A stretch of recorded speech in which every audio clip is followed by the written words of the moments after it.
kita libur panjang jelang Ramadan nanti. Baik Tafadol silakan dimulai saja. Baik, jazakillah khair, Mbak Winda dan teman-teman yang sudah hadir, jazakumullah khairan kasiron. A'udzubillahi minasyaitonirrajim. Bismillahirrahmanirrahim. Assalamualaikum warahmatullahi wabarakatuh. Waalaikumsalam. Alhamdulillah alladzi hadana li hadza wa ma kunna linahtadiya laula an hadanallah. Asyhadu an la ilaha illallah wa asyhadu anna Muhammadan abduhu wa rasuluhu la nabiyya ba'da. Allahumma sholli wa sallim wa barik ala sayyidina Muhammad Rasulillah wa ala alihi wa ashabi man tabi'ahu wa la haula wa la quwata illa billah. Rabbi shrah li sadri wa yassir li amri wa uqdatam min lisani yafqahu qawli, amma ba'd. Teman-teman, alhamdulillah kita masih dengan kitab kita yaitu ada wa ad-dawa tentang penyakit dan obatnya. Insya Allah kita perbarui terus, kita jaga terus niat kita belajar untuk memerangi kebodohan kita sendiri. Kita kenali diri kita, dosa-dosa kita, kesalahan-kesalahan kita, dan kita cari tips-tipsnya dari Allah Ta'ala yang dituangkan oleh Syekh Ibnul Qayyim Al-Jauziyah dalam kitab Ad-Dawa ini. Insya Allah obat-obatnya itu sebenarnya dekat. Cuma makanya kita harus belajar biar tahu. Karena kata Ibnu Qayyim Al-Jauziyah rahimahullah, seseorang yang sakit nih ya, kalau dia nggak dapat kesembuhan dari Quran, dia nggak akan dapat kesembuhan dari manapun. Jadi mau kemanapun, mau ke Amerika, ke Penang, kalau dia nggak emang nggak dapat kesembuhan dari Quran, dia nggak akan dapat kesembuhan dari mana. Jadi artinya ya sebenarnya benar ya, maksudnya sebenarnya kalau kita sakit ya kembali kepada Allah dulu, taubatan nasuha dulu. Masalah kalau kita ngomong taubat banyak banget yang sensitif gitu. Padahal taubat itu ya memang harusnya setiap saat kita bertaubatan nasuha, amin ya rabbal alamin. Saya boleh tanya halaman keberapa kita malam ini? Udah dari tadi lagi mencari-cari. Halaman 72 atau 75, Om. Oke, Itu jazakallah. yang manusia yang pertama kali diadili. Oh iya, ada di sini nih, betul betul betul. Sebentar sebentar. Bali mau kemana? Anak ganteng mama yang soleh. Bali ya Bali ya Bali.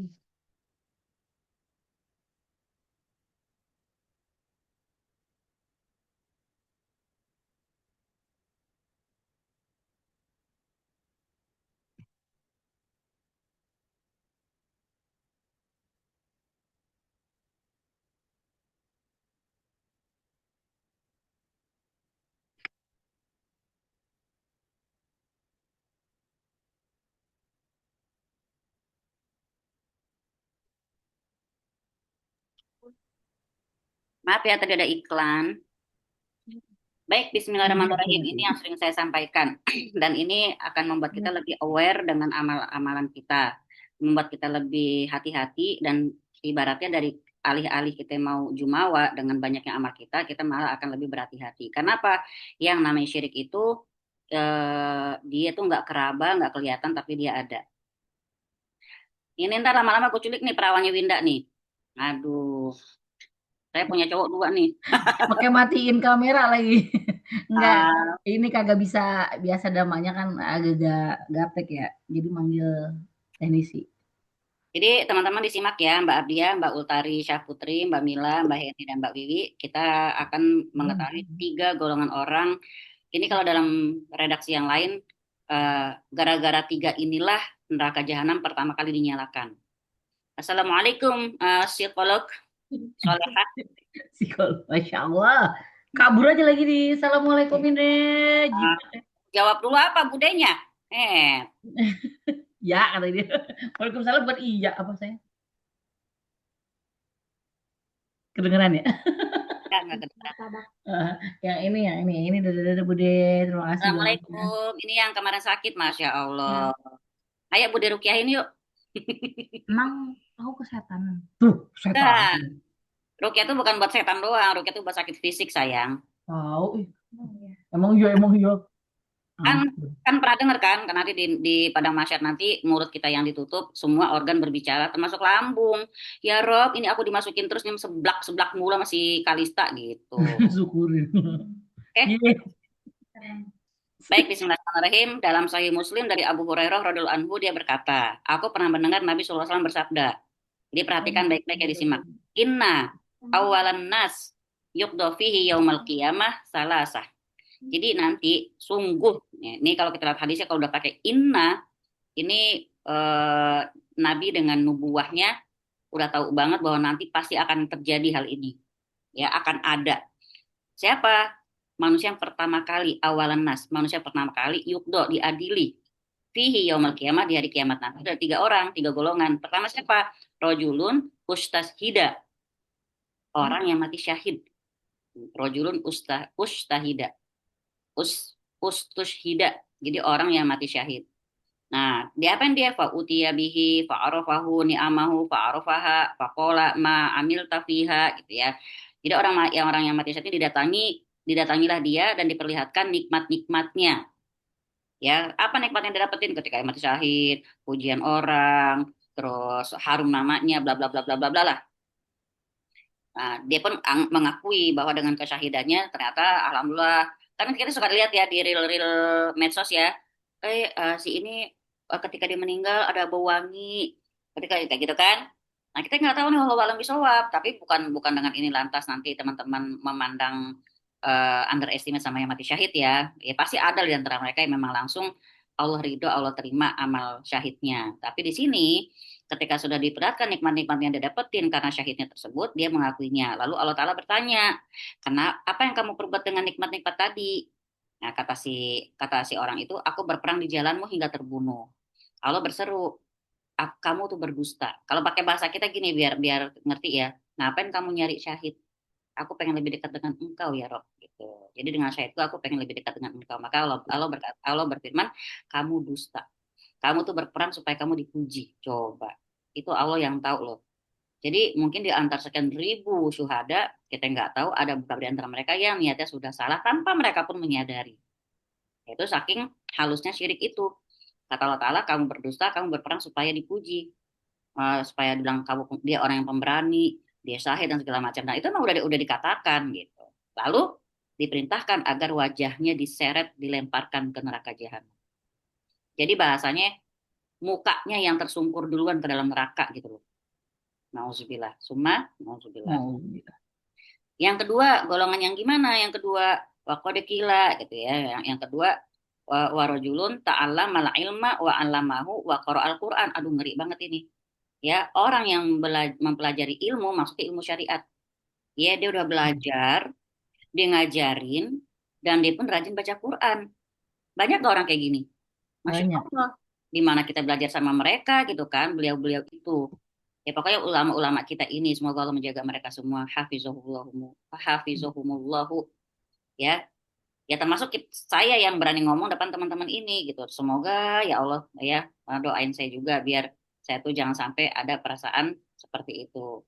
Jadi orang yang pelajari ilmu syariat, dia udah ngajarin dan dibaca Quran. Dia datangkanlah dia, dilihat tuh nikmat-nikmatnya karena amal tersebut.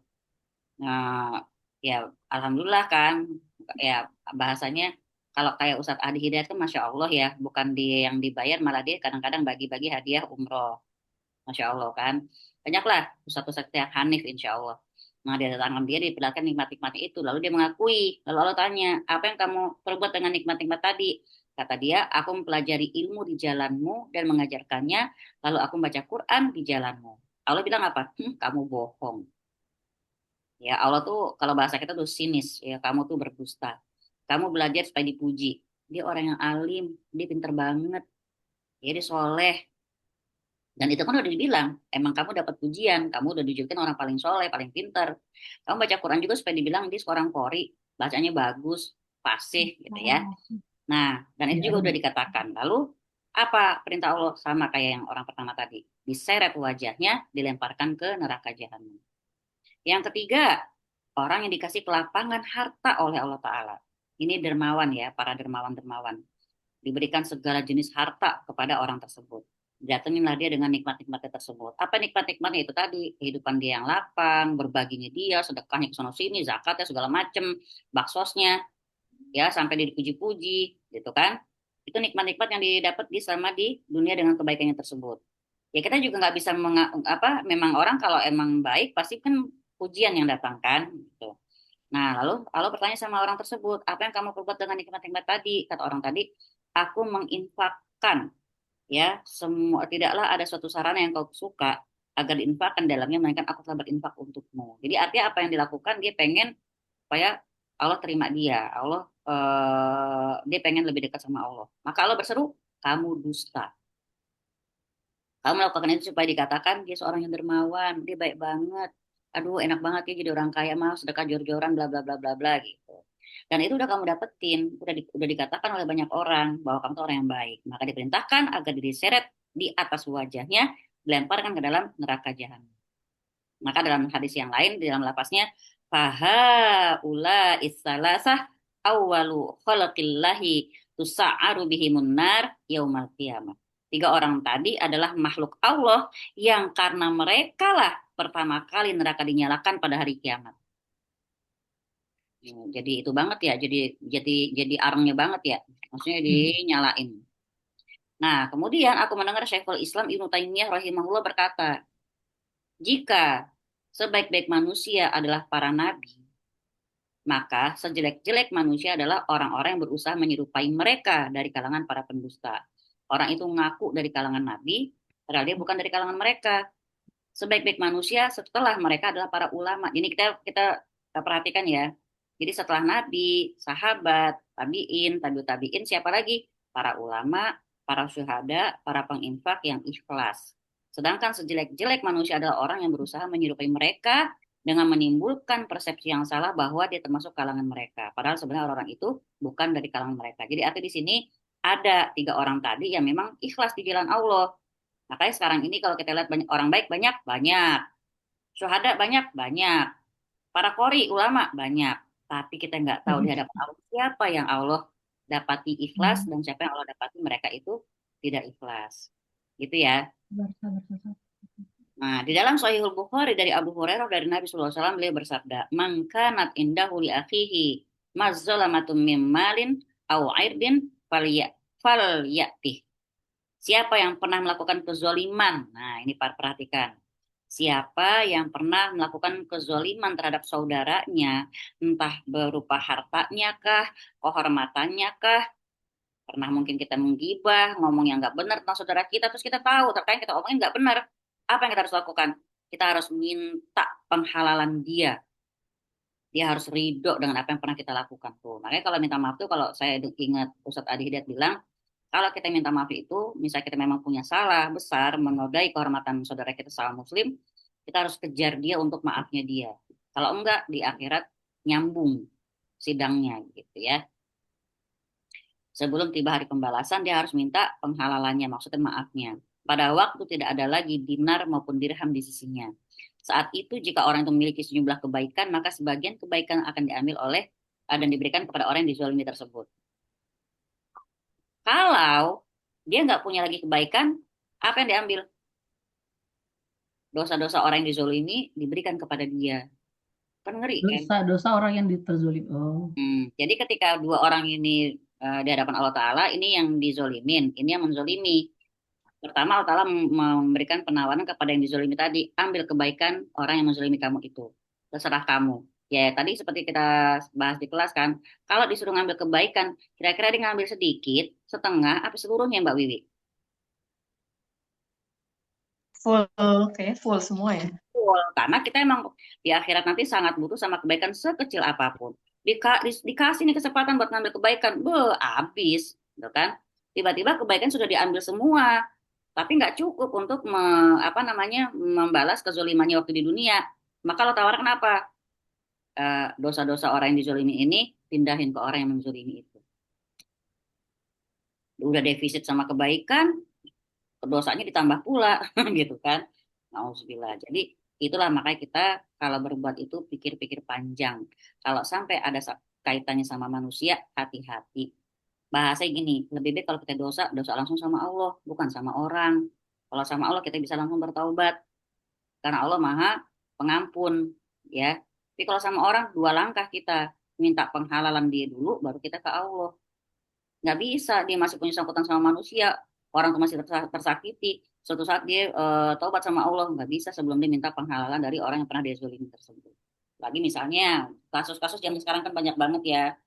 Lagi saudara, keluarga, pembagian warisan yang tidak adil kah, gitu kan, penguasaan harta dengan cara yang zolim kah, sampai ke anak cucu, nauzubillah, maka itu tadi, itu harus benar-benar dimintain maafnya, ridhonya orang yang dizolimi tersebut.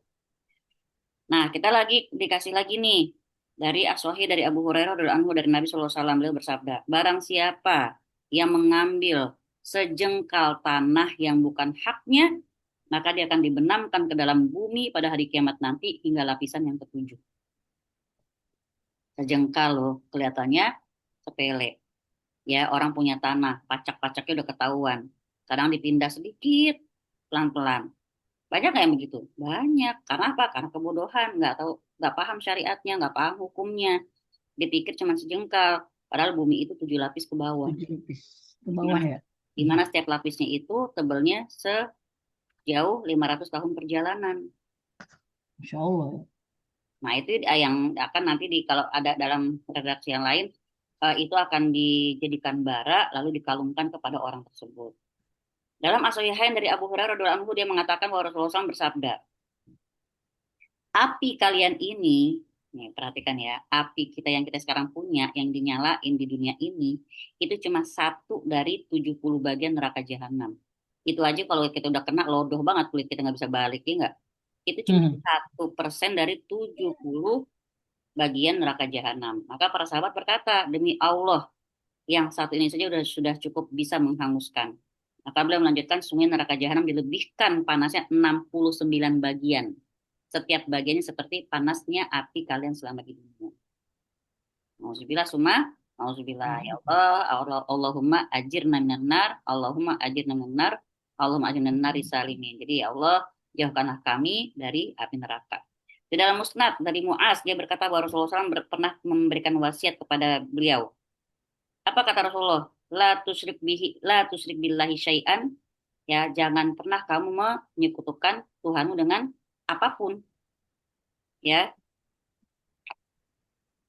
meskipun kamu dibunuh atau dibakar. Coba, serem nggak, Win? Dibunuh atau dibakar ya? Jangankan dibunuh atau dibakar, ya, diancam nggak nerima gaji aja udah pada terketir, kan? Nah, makanya kalau kita lihat ada ya, ada cuman 1001 ya, yang siapa itu yang misalnya dia menolak untuk diajak curang maka dia dibunuh gitu kan, ya hakim ya jaksa ya begitulah ya. Ya itu Berakhir dengan itu ya. Masya Allah, ini kita bisa ingat lagi hadis tentang 2 orang laki-laki di mana yang salah satu berkorban seekor lalat. Lalatnya sepele, apalagi zaman sekarang, gitu kan? Kalau mau dia bersekutu dengan para togut gitu ya, togut itu orang-orang berkuasa yang minta kayak ditaatin seperti Tuhan, di mana halal jadi haram, haram jadi halal sama mereka. Lalu orang-orang yang punya wewenang ini mengikuti karena takut, takut ntar dipecat, takut ntar nggak bisa dapat duit, takut nggak dapat makan. Ya. Macam-macam. Nah itu nikmat mungkin di dunia karena kerjasama itu mereka dapat uang lah yang banyak, gampang lah gitu kan ya, pencucian uang segala macam. Tapi apa yang didapat di akhirat? Udah syirik dia. Kenapa? Karena lebih takut sama manusia ketimbang sama Allah. Maka syirik itu bukan cuma dukun. Kita mentaati manusia dalam hal yang udah Allah haramkan, terus orang itu menghalalkan, kita ikutin, udah syirik itu. Ya, artinya sekarang bahasa kita diajak curang mau, ya diajak ya itu tadi ya. Tadi saya lihat MBG di FB gitu ya. Kemudian dari komen-komennya kelihatan dari seluruh dunia, ya Allah sama semua.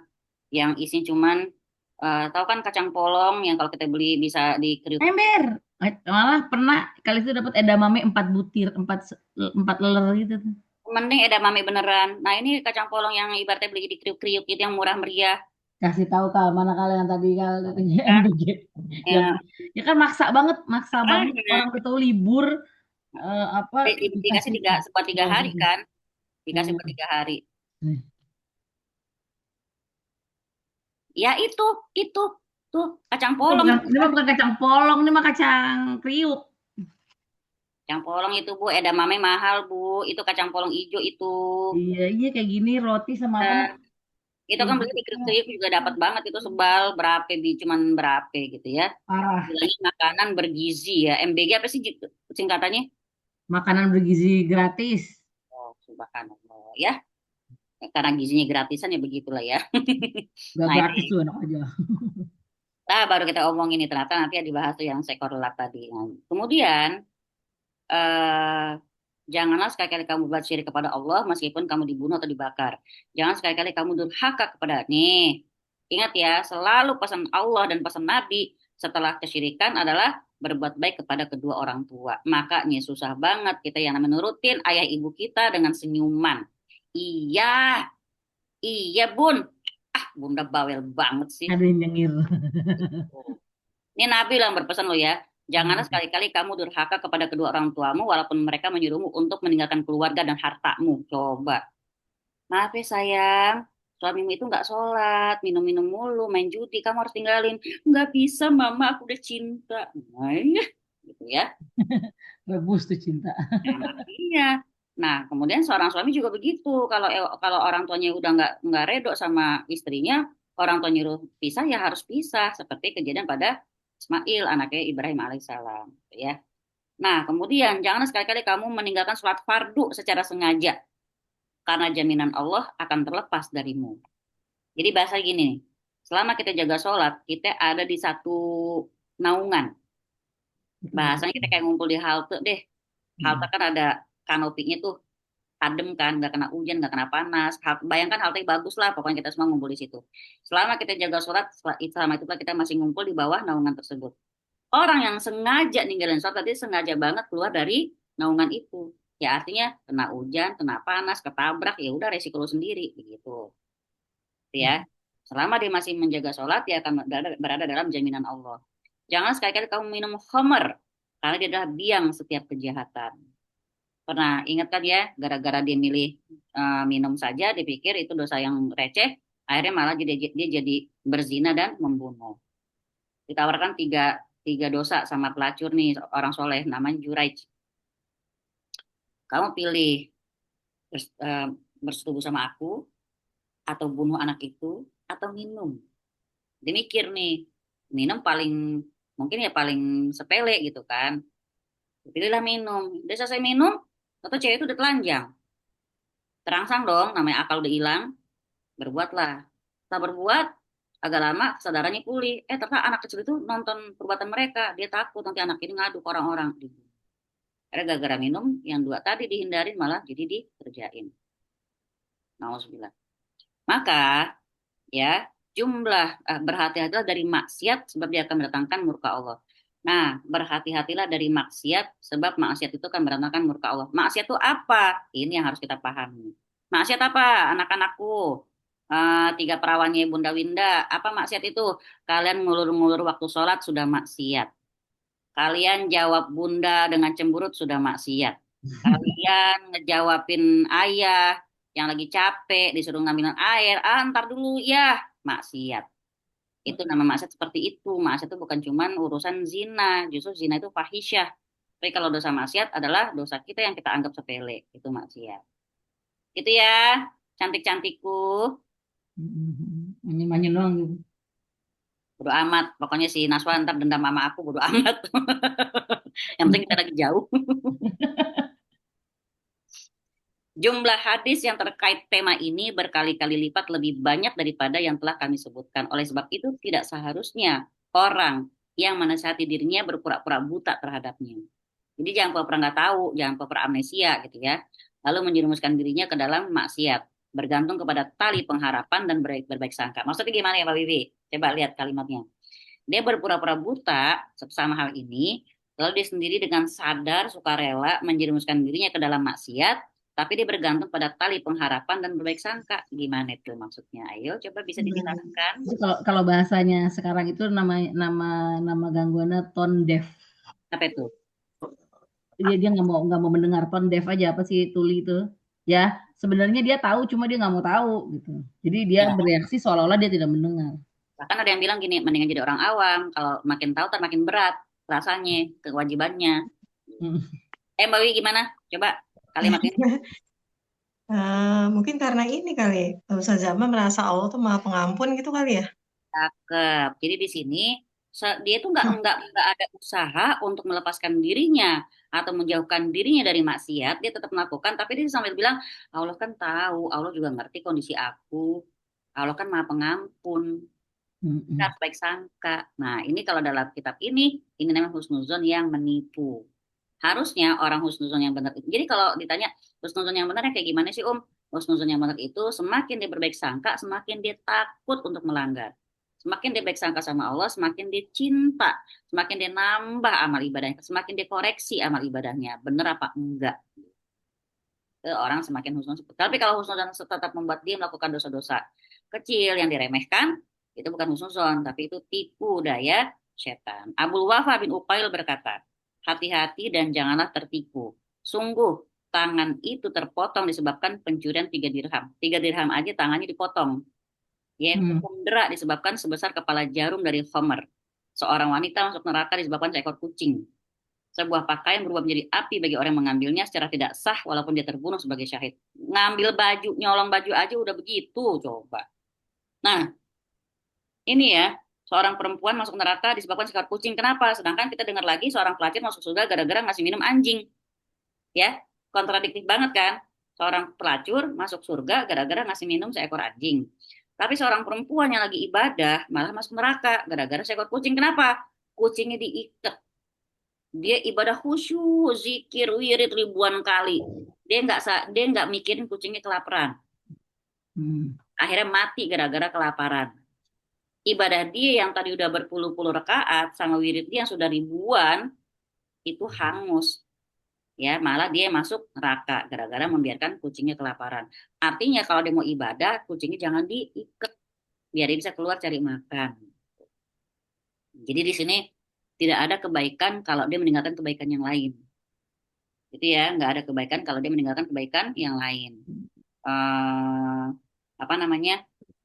eh Kita bilang kita lagi melakukan kebaikan nih, misalnya kayak contohnya orang berbuat baik sama orang lain deh, ya bantuin. Tapi ke keluarganya dia nggak terlalu memperhatikan, ya sama aja gitu ya, nggak bisa itu.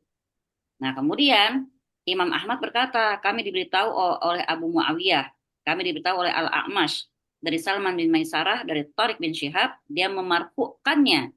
Berarti hadis ini sampai kepada Nabi Shallallahu Alaihi Wasallam. Bahwasanya Nabi Shallallahu Alaihi Wasallam bersabda, ini di kitab Tauhid sudah pernah kita pelajari. Diperhatikan banget-banget, seseorang masuk surga karena seekor lalat, dan seseorang lainnya masuk neraka juga karena seekor lalat. Nah, para sahabat nanya, kok bisa gitu ya Rasulullah? Gara-gara Mm. seekor lalat masuk surga, seekor lalat juga bisa bikin masuk neraka. Kata Nabi, ini ceritanya kayak begini nih, kata Nabi. Dua orang Mm. ini lewatin suatu kaum. Dia mau menuju suatu tempat. Tapi kalau mau ke tempat itu dia harus melewati. Ada kan pernah ketemu nggak teman-teman? Kalau mau menuju suatu tempat harus lewatin perumahan, komplek. Mm. Nah, gitu maksudnya, semacam itulah. Nah, yang namanya perumahan itu kan kadang-kadang ada gapuranya, ada pos satpamnya, gitu kan?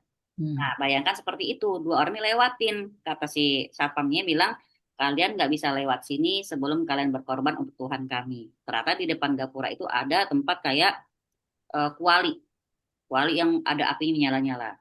Nah, ada tulisannya, berkorbanlah untuk Tuhan kami walau seekor lalat gitu. Nah, laki-laki yang pertama bilang, aku nggak bawa apa-apa buat berkorban.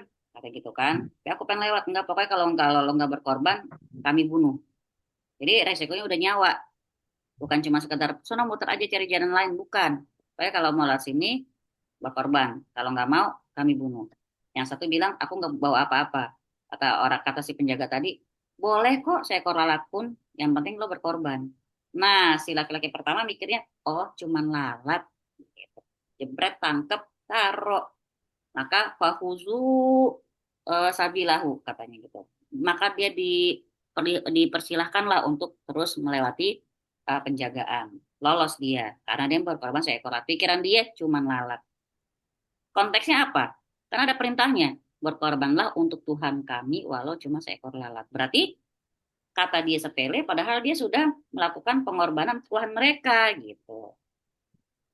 Nah, laki-laki yang kedua disuruh juga begitu, kamu juga berkorban. Tapi yang kedua lebih tegas, aku tidak akan mengorbankan apapun untuk siapapun kecuali untuk Tuhanku, kata si laki-laki tadi. Gak mau gue, apapun, mau lalat ke, mau apa ke, nggak mau. Untuk siapapun nggak mau, pokoknya cuma untuk Allah. Kalau fadorobu unukohu dalam hadis disebutin. Jadi kalau dalam bahasa kita, dipukul ininya nih, leher belakangnya gitu, gitu. Atau mungkin ditebas, saya nggak tahu ya, pokoknya langsung matilah orang ini. Nah, tapi apa yang terjadi? Laki-laki yang tadi dikasih jalannya itu sudah tercatat ya sebagai penghuni neraka. Laki-laki yang tadi dibunuh langsung masuk surga. Gitu ya. Maka Nabi melanjutkan sabdanya, wa hazihil kalimah al-wahidah yatakallamu bihal abdu yahwi biha finnar aba'ada ma bainal masyriq wal maghrib. Inilah satu kalimat yang kalau diucapkan oleh seorang hamba bisa bikin dia jatuh ke dalam neraka yang dalamnya lebih jauh dibandingkan jarak antara timur dan barat. Dalam neraka itu jauh loh, lebih jauh dari timur dan barat, dalam banget. Makanya kalau kita bilang neraka itu kayak lembah, lembahnya itu banyak lembah, lembah, lembah, lembah. Dan dalamnya saking udah dalam, apinya pun 70 kali lipat kan. Kita lihat kan sering pernah lihat nggak video kalau mobil tangki bensin kebakaran. Itu kan asapnya hitam banget kan. Kenapa ya? Karena saking panasnya. Bayangin panasnya neraka. Gimana nggak hitam apinya gitu kan. Udah hitam dalam pula, makanya gelap neraka itu. Terkadang sebagian orang terpedaya. Karena apa? Karena bersandar penuh dengan apa yang dilihatnya dari nikmat-nikmat yang tercurah untuknya di dunia. Jadi dia merasa kelebihan apa? Kelapangan yang Allah kasih, harta-harta yang Allah kasih, itulah nikmat dari Allah. Dia merasa sudah benar hidupnya. Dengan mungkin ibadah yang seadanya itu dia merasa ya Allah sayang sama gue. Bukti ini urusan gue dilancarin, hartaku ada, nyarinya gampang, tinggal amalin surat ini. Kalau serem banget ya, serem banget tipu daya dunia itu gitu. Dia merasa bahwa Allah Ta'ala tidak akan mengubah kondisi tersebut. Dia menyangka sebuah anugerah, semua anugerah yang diterimanya itu karena cinta Allah pada dia. Kita pakai dalil surat Al-Fajr ayat 14 dan 15 ya. Wa ammal insanu idza mabtalahu rabbuhu fa akramahu wa na'amahu fa yaqulu rabbi akraman. Sifat manusia banget itu. Kalau dia lagi diuji sama Allah, dia sama insan izam mabtalahu rabbuhu. Pak Akrama, dia dimuliakan, dikasih kelapangan, hartanya ada, nama baiknya terhormat segala macam. Dia bilang apa? Tuhan sayang sama aku. Robbi akroman, Tuhanku sedang memuliakan aku. Wa amma idza mabtalahu faqadaru alaihi rizqahu fayaqulu rabbi ahanan. Sebaliknya ketika ditimpa ujian dengan ditarik lagi ke lapangannya, disempitin rezekinya, dia bilang apa? Allah nggak sayang sama saya. Manusiawi nggak tuh, Win? Manusiawi. Di kasus yang saya temui seminggu ini kan ada yang apa namanya? Masya Allah ya. Kita kan kalau nggak tahu kan teman-teman mustahik ya, asnaf golongan 8 golongan orang yang berhak menerima zakat gitu kan. Fakir, miskin, ilmu sabil, gitu kan. Terus gorimin. Nah, yang dekat sama kita siapa biasanya? Fakir, miskin, gorimin. Apa gorimin? Orang yang punya utang, orang fakir, orang miskin. Nah, ini harus kita terjemahkan. Karena orang kalau mau sedekah itu lihat-lihat dulu. Ah, dia masih punya motor kok, masih kerja. Padahal bisa jadi dia miskin. Orang miskin kayak gimana sih? Orang miskin itu kerjaan punya, tempat tinggal punya walau kontrak, kendaraan punya, misalnya satu motor misalnya, dipakai buat ngojek, tapi nggak cukup untuk menafkahi keluarganya dalam setiap harinya. Itu orang miskin. Orang fakir, tempat tinggal kagak ada, kerjaan nggak ada, serabutan, ya, itu baru fakir. Nah, kadang-kadang kalau misalnya maupun mau bersedekah, berzakat, jangan cuma cari yatim terus, apalagi yatim yang di lembaga misalnya. Carilah di dekat kita yang memang kelihatannya miskin. Apalagi zaman sekarang kesusahan tuh di mana-mana, ya enggak? Khususnya di mana-mana orang yang berbisnis besar-besaran aja merasakan, apalagi yang tidak besar-besaran. UMKM. Ya orang bisnisnya tas kulit, kosmetik aja mengalami ujian kesempitan, apalagi yang cuma kita jualan somai misalnya kan. Misal loh, ini contoh gitu kan. Pakai baju kulit lagi. Cuma jualan minyak, menjualan kriuk-kriuk, subhanallah. Maka alhamdulillah dengan belajarnya kita yang dimampukan lebih peka kepada yang kurang mampu gitu kan, yang kurang mampu pun menjaga izahnya, menjaga kehormatannya, untuk juga jangan sampai selalu menjual derita. Jualan tuh jualan somai, jangan jualan derita, ya nggak, Win? Nah, jadi di sini dia merasakan, dia menyangka anugerah itu karena Allah cinta sama dia. Bahkan dia akan memberikan yang lebih baik untuknya di akhirat nanti. Jadi kata dia gitu. Ini contoh orang yang tertipu. Sampai sini yang mau nanya dulu, silakan. Kita diskusi. Mbak Abdiah, Mbak Mita, Mbak Prita, Nanya Ustazah, monggo. ini terkait tadi yang kalau kita punya salah sama orang itu kan kita harus apa namanya Allah akan mengampuni kalau kita sudah meminta maaf. Nah, kalau kita minta maaf itu misalnya dengan tanpa kita menyebutkan kesalahan, karena kalau kita menyebutkan kesalahan khawatirnya nggak dimaafkan atau malah tambah marah. Nah, apakah dosa kita akan diampuni kalau kita cuma maaf ya atas segala kesalahan saya gitu. Soal seperti itu tuh gimana Ustazah? Saya mau nanya dulu, salahnya apa dulu? Yang salah yang disebutin. Ya misalnya ngomongin orang gitu. Nah, kalau ngomong itu juga ini sesuatu yang sensitif ya. Dia lagi enak-enak, dia tenang, tapi kita ngomong, kemarin gue ngomongin lu, ngomongin begini-begini begini. Tadi hatinya enak, malah jadi kagak enak gitu kan. Nah, kalau kata ulama, kalau kasusnya seperti itu, kita gibah dalam konteks yang dia juga nggak tahu sebenarnya. Kalau kita pernah menggibah dia, dan ternyata itu suatu yang salah dari gibah jatuhnya di fitnah kan. Gimana cara kita kompensasinya? Satu, seperti kata Mbak Dia minta maaf boleh. Satu ya minta maaf. Kedua apa? Katakin lagi tuh perbuatannya. Di mana kemarin ngegibahnya, sama siapa? Disitulah ceritain kebaikan-kebaikan dia. Itu. Kita itu dan kita bilang gue salah ternyata cerita gue kemarin, jadi dia nggak begini begitu. Jadi ceritakan kebaikan-kebaikan dia seperti kemarin kita menceritakan kejelekan-kejelekan dia yang ternyata nggak benar, sampai kita juga minta maaf sama yang bersangkutan. Jadi nggak perlu diomongin dosanya, tapi gibah kita itu kita ganti dengan memuji-muji kebaikan dia di orang-orang yang kemarin kita menggibah si pulang itu Mbak Pia. Kalau ya kalau misalnya itu sebetulnya bukan fitnah ya Ustazah, misalnya kita ngomongin nih, sebetulnya itu kenyataan gitu. Misalnya orang itu suka minjem duit, tapi dia tuh susah ganti. Kadang-kadang malah kita, apa emang nggak niat ganti gitu. Justru kita ngasih tahu ke adik-adik kita gitu ya, saudara-saudara kita. Terus kalau dia datang, lu jangan pada pinjemin. Lalu malah kayak ngemis-ngemis kalau minta ganti gitu. Udah kan? eh nah Nah, bagus. Bagus nih, baru kasusnya nyata nih. Nah, ini masuknya beda lagi koridornya. Ini masuk ke dalam 6 gibah yang diperbolehkan menurut Imam Nawawi. Salah satunya adalah itu tadi. Kalau kehadiran orang itu lebih banyak mudorotnya dan bisa kalau kita nggak ceritain malah akan jadi makin banyak korban, kita harus omongin. Nggak perlu minta Apa maaf. yang aman itu bukan gibah ya? Bukan gibah, itu salah satu dari 6 gibah yang diperbolehkan oleh Imam Nawawi. Karena kalau kita diem, korbannya bukan cuma kita gitu kan. iya. Menjadi korban jadi boleh dan itu nggak perlu minta maaf karena kita lagi menciptakan keburukan si pembawa mudarat ini boleh Mbak Dia jadi nggak perlu minta maaf jadi nanti kalau kalau kayak gini enak saya ngasih taunya kesalahan kita tuh apa gitu kan apakah masuk ke konteks yang memang kita harus minta penghalalan dia atau memang kita lagi memberikan aware kepada saudara-saudara kita yang lain biar nggak kena mudaratnya orang tersebut itu yang Mbak Dia ya paham Oh ya. iya, baik. Ustazah ya, jazakillah. Oh, iya BTW ada 500.000 nggak minjem.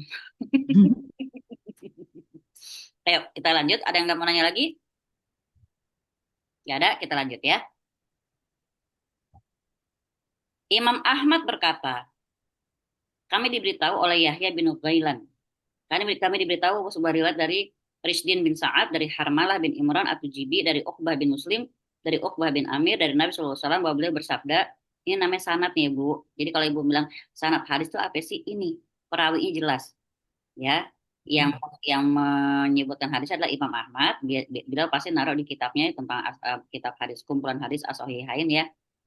Nah, ini Yahya bin Gailan, Risdin bin Sa'ad, Harmalah bin Imran, atau Jibi dari Uqbah bin Muslim, dari Uqbah bin Amir, sampai kepada dari Nabi SAW bahwa beliau bersabda, "Idza ra'aitallahu azza wa jalla yu'til abda minad dunya ala ma'asihi ma yuhibbu fa innama huwa istidraj."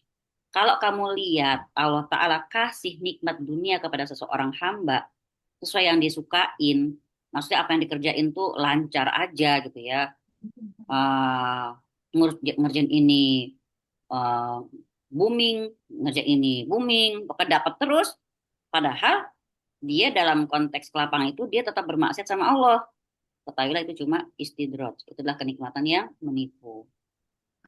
Setelah itu Rasulullah SAW membacakan kepada kami firman Allah Ta'ala dalam surat Al-An'am ayat 44. Coba monggo Mbak Wiwi dibaca. Al-An'am ayat 44. Al-An'am Artinya aja Ustazah ya. Artinya boleh, mau Arabnya boleh, mau satu surat boleh. Dirimu pakai apa sih Kak setiap kameranya berubah angle-nya terus nge-zoom tiba-tiba gitu? Siapa ya? Aneh. Heeh, Nggak tahu ya, ini emang laptopnya canggih, Bu. keren banget sombongnya.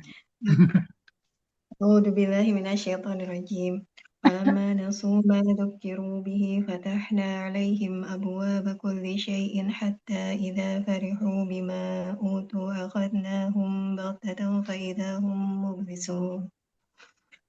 Maka tak kala mereka melupakan peringatan yang telah diberikan kepada mereka, kami pun membukakan semua pintu-pintu kesenangan untuk mereka. Sehingga apabila mereka bergembira dengan apa yang telah diberikan kepada mereka, kami siksa mereka secara tiba-tiba, maka ketika itu mereka terdiam berputus asa. Dengerin nggak nih? Bayangannya kayak gini, Mbak. Mbak Win, Mbak Wiwi, Mbak Heni, dan semuanya. Bayangannya kayak orang lagi ngulur layangan. Diulur, diulur, diulur, pada satu ketika dihentak secara tiba-tiba. Itulah yang Allah lakukan kepada orang-orang istidraj tadi. Sebagian salaf berkata, jika kau melihat Allah terus-menerus mencurahkan nikmat-nikmatnya kepadamu, padahal kamu dalam kondisi tak bermaksiat kepadanya, maka hati-hati. Sungguhnya itu hanyalah istidraj agar kamu terpedaya dengannya. Alhamdulillah semuanya memuji Allah. Semoga Allah ampuni kita ya kalau kita pernah seperti itu. Nah, di Az-Zukhruf 33 sampai 35. Az-Zukhruf 33 sampai 35 terjemahnya begini. Dan sekiranya bukan karena menghindarkan manusia menjadi umat yang satu dalam kekafiran, pastilah sudah kami buatkan bagi orang-orang yang kafir itu kepada Allah yang Maha Pengasih, loteng-loteng rumah mereka dari perak. Demikian pula tangga-tangga yang mereka naiki, kami buatkan pula pintu-pintu perak bagi rumah-rumah mereka. Dan begitu pula dipan-dipan tempat mereka bersandar. Dan kami buatkan pula perhiasan-perhiasan dari emas. Dan semuanya itu tidak lain hanyalah kesenangan dari kehidupan dunia. Sedangkan kehidupan akhirat di sirapmu disediakan bagi orang-orang yang bertakwa. Ya mungkin ketika di dunia kita kelihatannya nggak dapat seperti mereka. Lihat kan ya rumah-rumah artis Hollywood udah kayak surga banget kan, rumahnya berhektar-hektar gitu kan. Saya cuma bingung yang kerja gimana kalau cuma Budi sama Batini doang gitu kan. Ya. Nah, Allah telah membantah orang yang memiliki persangkaan di atas melalui firman-Nya. Adapun manusia apabila Rabb-nya mengujinya ya tadi ya, dengan diberikan kesenangan, dimuliakan, maka dia berkata, Rabbku telah memuliakan aku. Dan ketika Rabbnya menguji dengan dibatasi rizkinya, maka dia berkata, Rabbku menghinakan aku. Sekali-kali tidaklah demikian. Maksudnya apa? Tidak setiap orang yang aku beri nikmat dan kelapangan rezeki, berarti aku memuliakannya, gitu loh maksudnya. Dan juga tidak setiap orang yang dikasih cobaan, disempitkan rezekinya, berarti Allah nggak sayang dia, atau Allah sedang hina dia. Enggak. Bahkan aku menguji orang ini dengan nikmat dan aku memuliakan orang itu dengan cobaan. Bisa jadi cobaan itu adalah sebagai upaya Allah memuliakan si hamba tersebut. Cuman kembali kepada si hamba tersebut, gimana sikapnya menerima ujian dari Allah. Nah, dalam Jami' Tirmizi dari Nabi SAW bersabda bahwasanya innallaha yu'tid dunya may yuhibbu wa man la yuhibbu wa la yu'til iman illa may yuhibbu. Masya Allah, mantap nih. Allah Ta'ala sesungguhnya memberikan kenikmatan dunia kepada orang yang dicintainya dan orang yang tidak dicintai. Jadi kenikmatan dunia Allah kasih ke semua. Maka itu arti dari Bismillahirrahmanirrahim. Bismillah dengan nama Allah yang Maha Pengasih. Beda tuh. Ar-Rahman sama Ar-Rahim beda. Ar-Rahman Allah kasih ke semua hambanya. Yang soleh, yang tidak soleh, yang beriman, yang jaga diri dari dosa, yang bahkan sampai yang bermaksiat, Allah kasih. Selama dia berusaha. Allah kasih. Tapi Ar-Rahim cuma Allah kasih buat orang-orang yang Allah cintai. Orang beriman yang bertakwa. Nah, tapi Allah tidak memberikan iman selain kepada orang yang dicintainya. Sebagian salaf berkata, berapa banyak orang yang terpedaya dengan nikmat Allah tanpa dia sadari. Berapa banyak orang yang tertipu dengan tabir Allah tanpa dia sadari, dan betapa banyak orang yang terfitnah dengan pujian manusia kepada dirinya tanpa dia sadari. Nauzubillah summa nauzubillah. Sebelum kita ke poin J, ada yang mau tanya lagi? Silakan. Ayo, monggo. Mbak Prita, biasa di kau bertanya, Mbak Prita. Menyimak dulu, Iya. Mbak Ultari Syahputri, bagaimana kabar? Ada yang mau ditanyain, Mbak Ultari? Termasuk. Nyimak dulu, Ustazah. Ya, aneh senang kalau lihat nama Mbak Ultari. Wah, Mbak Ultari hadir gitu, walaupun jarang bersuara ya. Berarti Mbak Ultari tipikal yang silent treatment. Soft spoken. Soft spoken ya, salam ya. Mbak Mila, Mbak Mila, Rika, Kenny, Bagi yang nanya, Nyimak, Om. oke baik Tas. Berarti saya lanjutkan ya. Sekarang bantahan kepada orang-orang yang terpedaya. Yang itu tadi yang kita bilang, yang dia tetap bermaksiat, tetap bikin dosa, tapi tetap berasa Allah itu pasti akan ngampunin.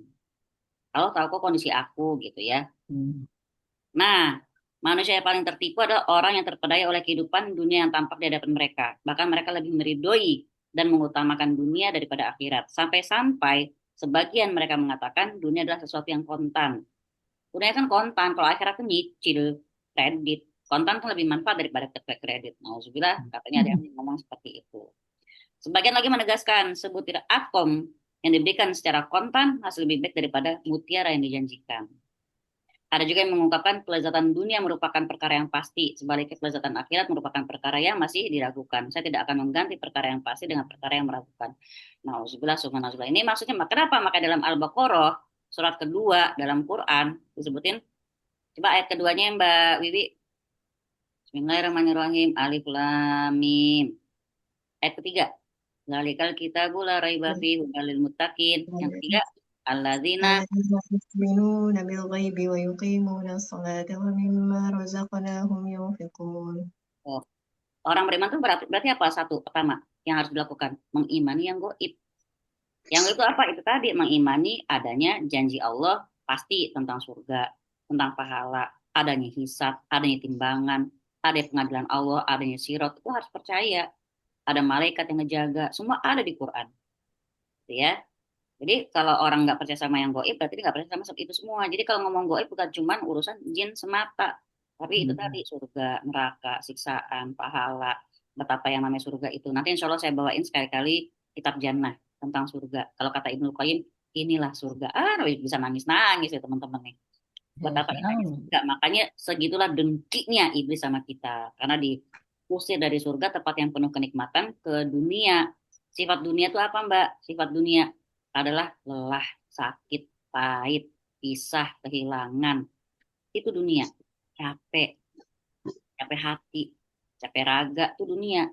Kalau nggak pengen capek, nggak pengen sakit, nggak pengen patah hati, nggak pengen sengsara, ya nggak usah tinggal di dunia gitu loh istilahnya. Nah, surga kebalikan dari itu, nggak ada bosan, nggak ada capek, nggak ada air mata, nggak ada keringet, nggak ada kenyang, makan apa aja enak gitu.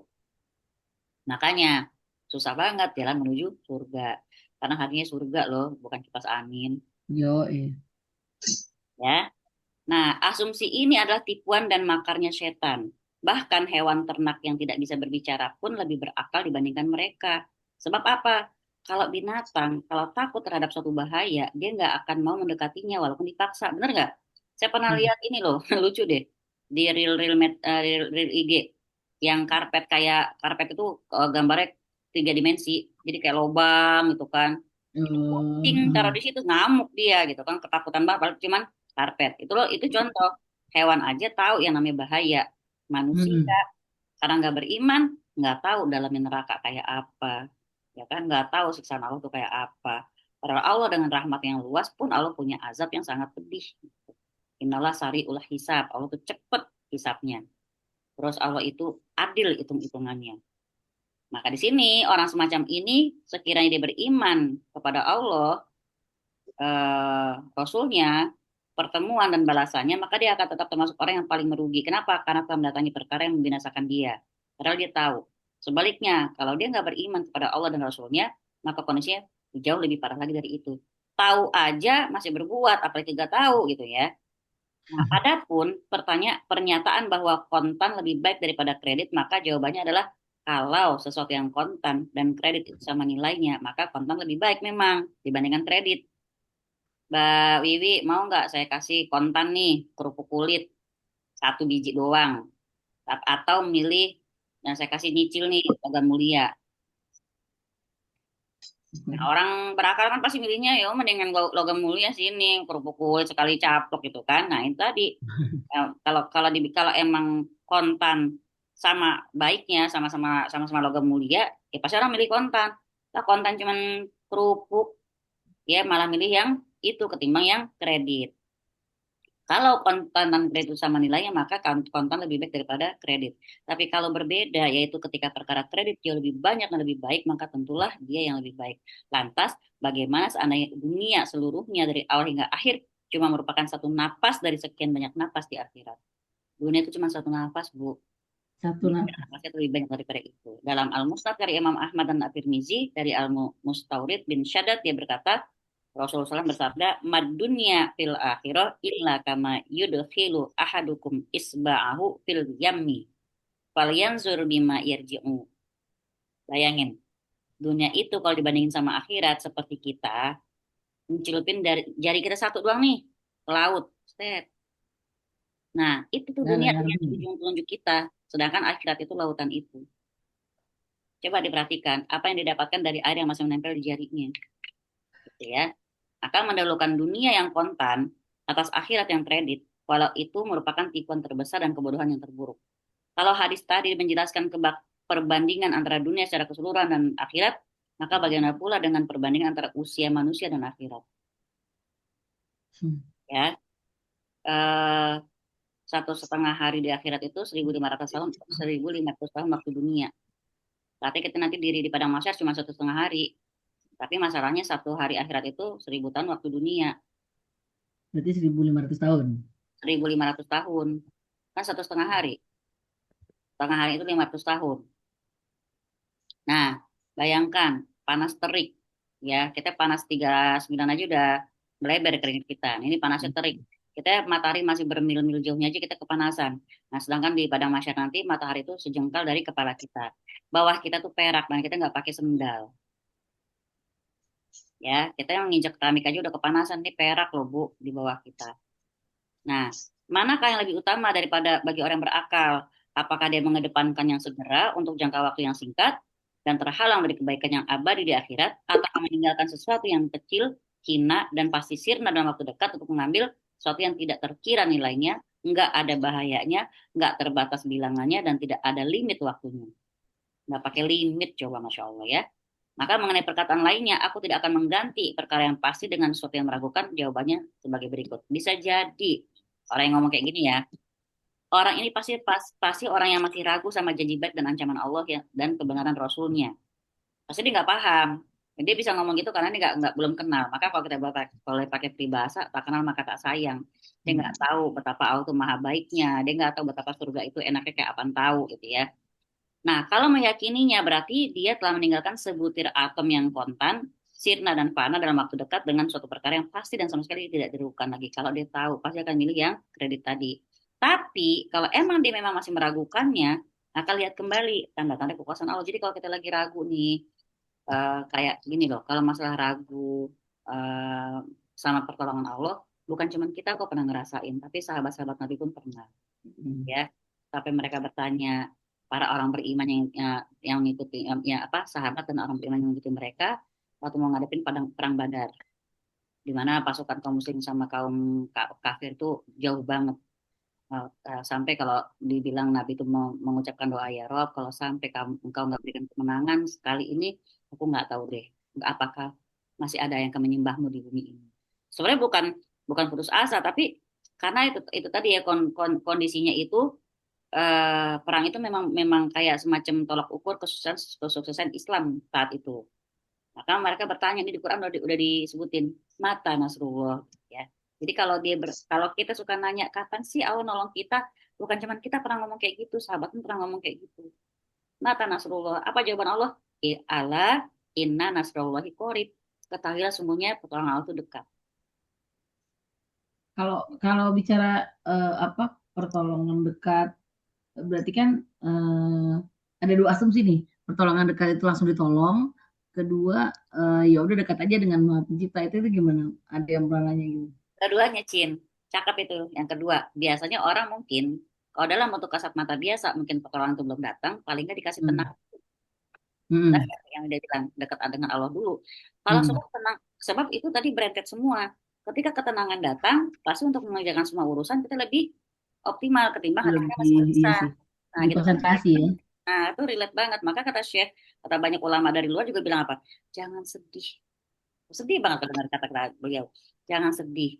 karena kesedihan akan membuat badanmu rapuh, gampang sakit. Nah, jadi artinya memang kondisi hati kita itu akan berpengaruh pada fisik kita. Makanya banyak banget penyakit-penyakit zaman sekarang sebenarnya sumbernya dari pikiran. dari kita sendiri. Tensi, asam lambung. Saya pun termasuk alumni, belum alumni sih malahan ya, belum khatam ini saya asam lambung suka kumat-kumat. Kalau dibilang sama teman saya, mikirin apaan sih? Mereka nggak usah dipikirin. Bagaimana kagak bisa dipikirin? Pasti banyak yang kita pikirin. Lagian juga tuh pikiran datang sendiri. Datang sendiri nggak kita undang, Iya. kan? Bagaimana itu? Ya jadi gitu ya. Jadi pertolongan ala inna nasrul qarib kalau udah ngomong kayak gitu, tuh dalam banget, sedih banget. Kita bayangkan kayak gimana, bukan putus asa ya udah antara rojak sama khauf, antara harap dengan takut gitu loh. Pak sahabat ngomong seperti itu, mata nasrullah, kapan datang pertolongan Allah kata mereka. Maka dijawab sama Allah langsung pakai firman dalam Quran, ala inna nasrullahi qarib. Ketahui sungguh pertolongan Allah itu dekat. Ya mungkin tidak dengan nalar kita yang terbatas ini kadang-kadang nggak menangkap itu sebagai pertolongan Allah. Cara gimana biar kita tahu itu pertolongan Allah? Itu tadi, ketika kita diuji, ini hadis dari usul iman ya. Ketika seorang diuji dan dia tahu ujian itu datang dari Allah, maka dia ridho. Nah, ketika dia ridho, Allah pun ridho sama dia. Kalau Allah udah ridho, kalau kasih apa? Quran bilang apa? Kalau orang ridho itu berarti sabar ya, lebih dari sabar. Nah, orang yang sabar itu, Allah akan kasih petunjuk langsung ke dalam hatinya. Nah, di mana yang namanya petunjuk itu karena kita semua tahu loh ya, misalnya gini, kita tahu eh, harus sabar, doa lo pasti dijawab kok gitu kan. Kita mungkin juga tahu, kadang kalau nggak dijawab pun pasti diganti dengan lebih baik, kita tahu. Tapi kadang kalau kita yang masih dalam kondisi yang lebih besar manusianya kita pikirkan dong ya Allah, kita sholat udah minta gitu kan. Nah, tapi kalau kita ibadah ridho dulu, nah, mau 1000 nasihat datang dari orang yang bilang udah pokoknya pasti pasti ada kok pasti nyampe. Saya kayak malam kalau udah gelap gulita makin gelap itu udah tanda datangnya fajar dikit lagi. Nanti kalau ujian udah makin berat berarti insya Allah pertolongan dikit lagi.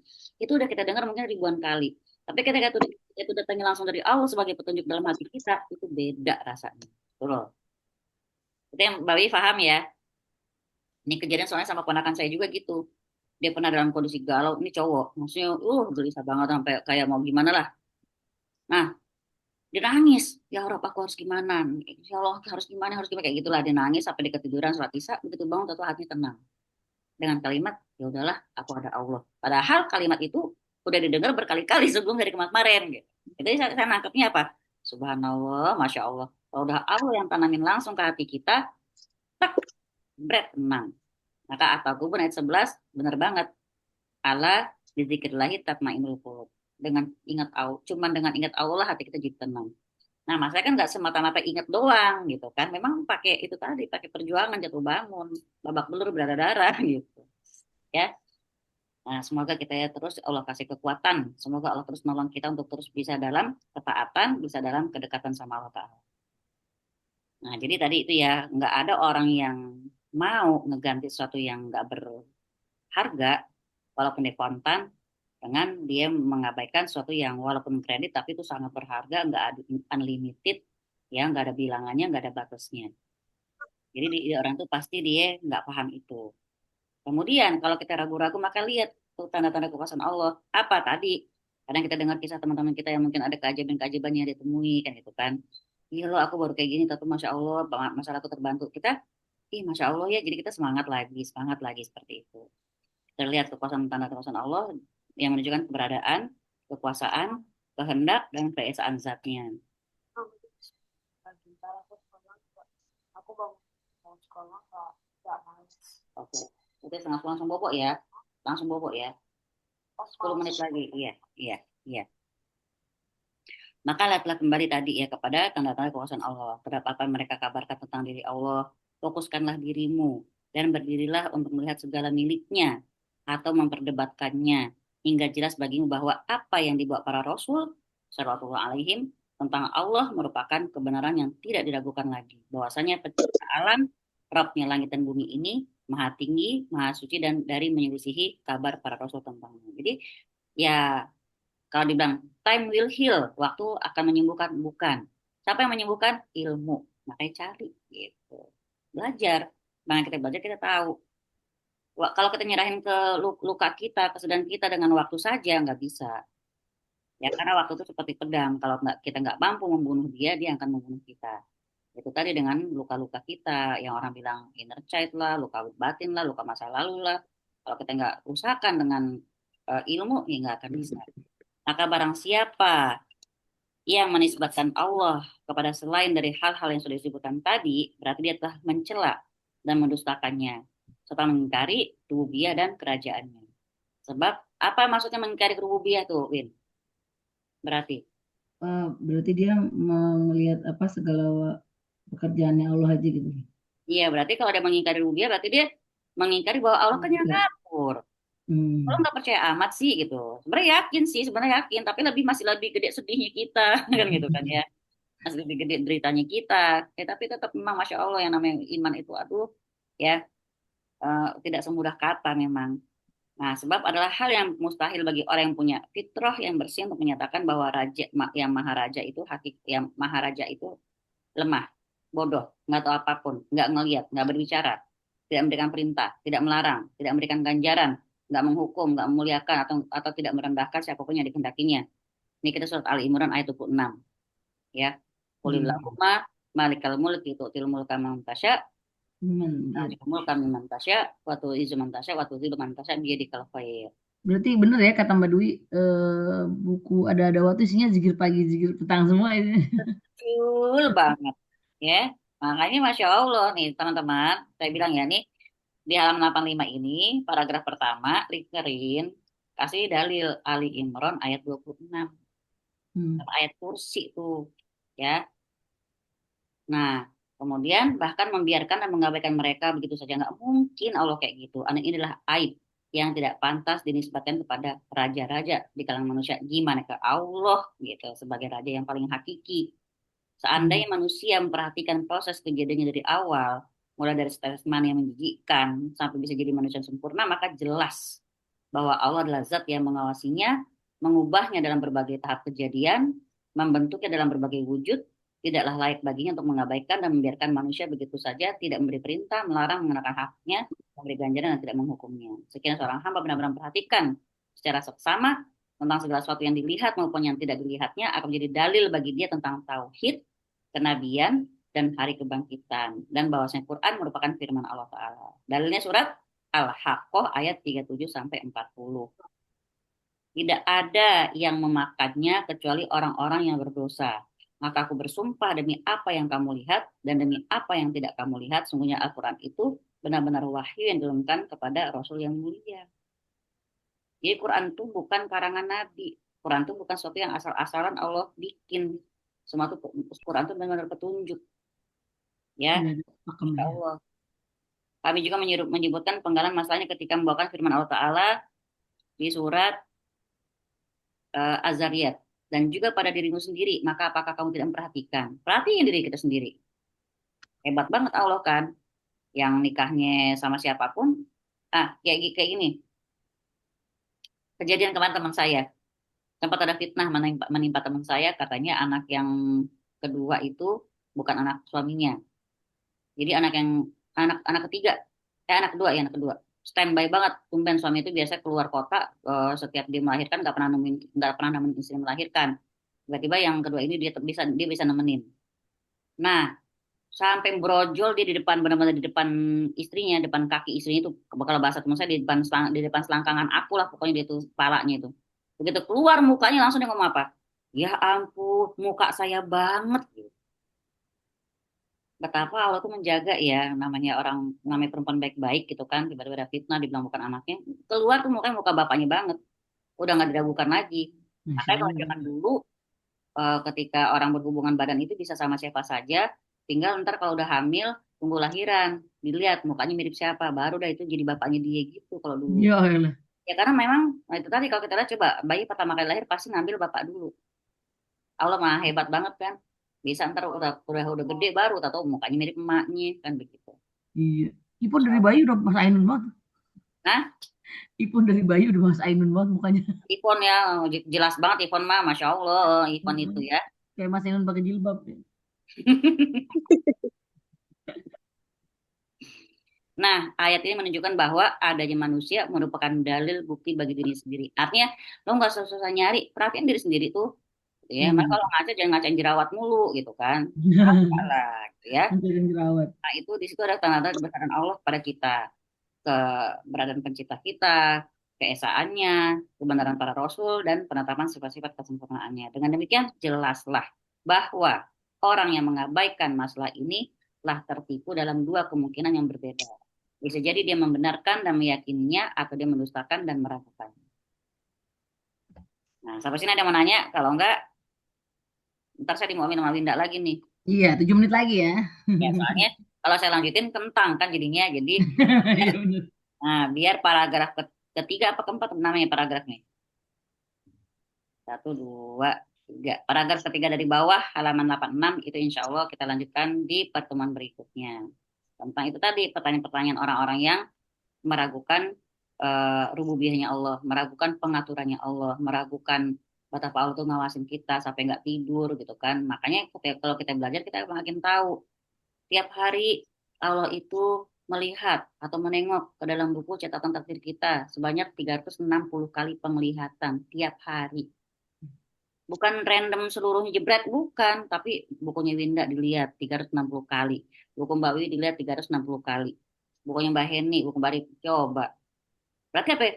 Makanya di dalam surat Ar-Rahman disebut kulla yaumin huwa fi sya'nin. Tiap hari Allah dalam kesibukan. Kesibukan ngapain? Al-Imran ayat 26. Ya, ngasih kerajaan pada yang dikehendaki, ngambil kerajaan dari yang dikehendaki, naikin yang dikehendaki, merendahkan yang dikehendaki, terserah, suka-suka Allah. Jadi eh, jangan sampai merasa sendiri. Kita ada Allah yang nggak pernah tidur, nggak pernah ngantuk, selalu jagain kita, liatin kita, ya, yang mungkin ngejaga kita dari permintaan kita yang mungkin bagi Allah sebenarnya belum pantas untuk kita terima, yang mungkin mencintai kita lewat air mata kita, lewat ujian kita, gitu kan. Ya, semoga Allah Ta'ala terus menguatkan kita. La haula wa la quwata illa billah. Tidak ada daya untuk eh, melakukan kebaikan dan tidak ada upaya untuk menghindar dari keburukan illa billah kecuali dengan pertolongan Allah. Baik, jazakumullah khair. Saya kira sampai di situ materi kita, semoga semakin menambah keyakinan kita, semakin memantapkan husnuzon kita sama Allah, dan semoga semakin menguatkan kita untuk terus berdiri dalam ketaatan. Jazakumullah khair untuk teman-teman yang sudah hadir, walaupun nggak bertanya, semoga teman-teman Paham. paham dan semakin kita kenal Allah lah ya. Semoga kita saling doa terus deh. Ya, semoga teman-teman kita yang juga masih single ya saat ini, semoga Allah segerakan jodohnya yang soleh, mapan, dan bisa menjadi partner untuk dunia dan akhiratnya. Amin ya rabbal alamin. Dan yang sudah dengar tuh Mbak Lina, yang sudah taken, yang taken juga semoga Allah berkahi rumah tangganya, sakinah mawaddah. amin, amin, amin, amin. Baik, jazakumullah khair, saya serahkan kepada Mbak Winda. Kan doanya di bulan Ramadan itu kan pasti diijabahin. Nah, Amin ya rabbal coba alamin. angkatlah tangan kalian masing-masing, Mbak Lina, Wiwi. Heni juga, halah semua jadi pakai dipanggil. Baik, reminder lagi untuk info kelas di bulan Ramadan ini akan kita adakan di minggu depan yang terakhir, nanti akan menjelang Ramadan itu pasti akan ada libur panjang sampai kapannya kita lihat, nanti ditunggu pengumumannya. Yang jelas mohon maaf sudah mengganggu jadwal tarawihnya. Saya banyak dosa nih Ramadan ini nih bikin kelas di jam tarawih. Enggak kok, enggak. Insya Allah Allah ridho ya istilahnya, ya kita mencari yang terbaik untuk semuanya. Baik, mari kita akhiri dengan mengucap hamdalah, istighfar, dan doa kafaratul majelis. Alhamdulillahirrahmanirrahim. Subhanakallahumma bihamdik, asyhadu an la ilaha illa anta, astaghfiruka wa atubu ilaik. Nyala dulu bentar Mbak Winda. Saya kasih PR di grup. Ada doa bagus banget. Teman-teman cari artinya. Doa apa? Ini saya udah kirim ke grup. Iya. Doa bagus yang insya Allah sesuai dengan materi kita malam ini. Dicari artinya. Nanti setornya boleh pertemuan selanjutnya. Yang nyetor besok juga boleh. Baik, Baik, sip, semangat mengerjakan semuanya. Cie. Saya baik, kita bertemu minggu depan ya, insya Allah. Semoga lebih Catat banyak ya, ilmu Win, yang paragraf ketiga dari bawah halaman 86 untuk pertemuan selanjutnya. 86 buku Om bahasa dan Mbak Win. Winda, Om dan Mbak Winda, punten, Ya, saya masih ada pertemuan offline kah minggu depan, offline. Pak depan, Offline. yang kayak yang tadi siang itu? Ada Mbak. Masih ada ya? Berarti Selasa depan tuh masih ada. Selasa Kalau depan, mau Selasa pekan depan masih ada ya? masih dong, insya Allah. Oke, insya Allah hadir ya kalau Asik. mungkinkan. Terima kasih. semoga Allah memudahkan urusan kita semua ya Mbak Prita. Amin, amin ya Allah. Makasih Ya, berarti oke, saya tutup ya. Jazakillah khair. Wassalamualaikum warahmatullahi wabarakatuh. Waalaikumsalam warahmatullahi wabarakatuh.